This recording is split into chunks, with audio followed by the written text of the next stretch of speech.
त्याग में सुख। किसी नगर के छोर पर एक छोटी सी कुटिया में एक साधु रहता था।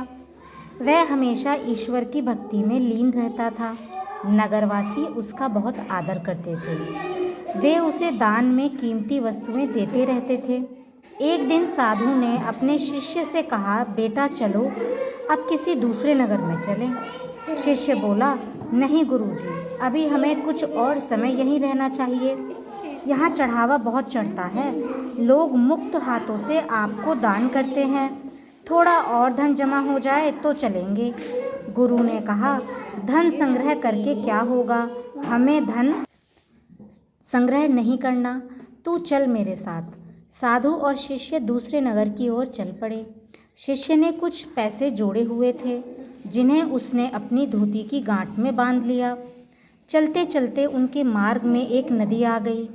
सामने एक नाव थी। नाविक नदी पार कराने के लिए 4 आने मांगता था। साधु के पास पैसे नहीं थे, जबकि शिष्य देना नहीं चाहता था।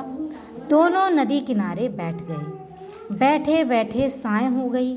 शाम को नाविक जब अपने घर जाने लगा तो बोला, बाबा आप लोग यहाँ कब तक बैठे रहोगे? यह जंगल है, रात में यहाँ जंगली जानवर घूमते हैं, वे आप लोगों को मार सकते हैं। शिष्य ने कहा, तब तुम हमें पार क्यों नहीं ले चलते? नाविक बोला, मुफ्त में ले जाना मेरे उसूलों के खिलाफ है, मैं 2 आने ज़रूर दूंगा। जंगली जानवरों की बात पर शिष्य बहुत घबराया हुआ था। उसने धोती की गांठ से 4 आने निकालकर नाविक को दे दिए। नाविक ने उन्हें नदी पार करवा दी। दूसरी ओर जाकर शिष्य गुरु से बोला, देखो गुरुजी, आप तो कहते थे कि पैसे जमा करना ठीक नहीं, आज वही हमारे काम आया। साधु ने हंसते हुए कहा, सोच कर देख बेटा, पैसा जमा करने से तुम्हें सुख नहीं मिला, बल्कि पैसे का त्याग करने से ही तुम्हें सुख मिल सका। सुख त्याग में ही रहता है, जमा करने में नहीं। शिष्य की आंखें खुल गईं। तो इस कहानी से क्या सीख मिलती है?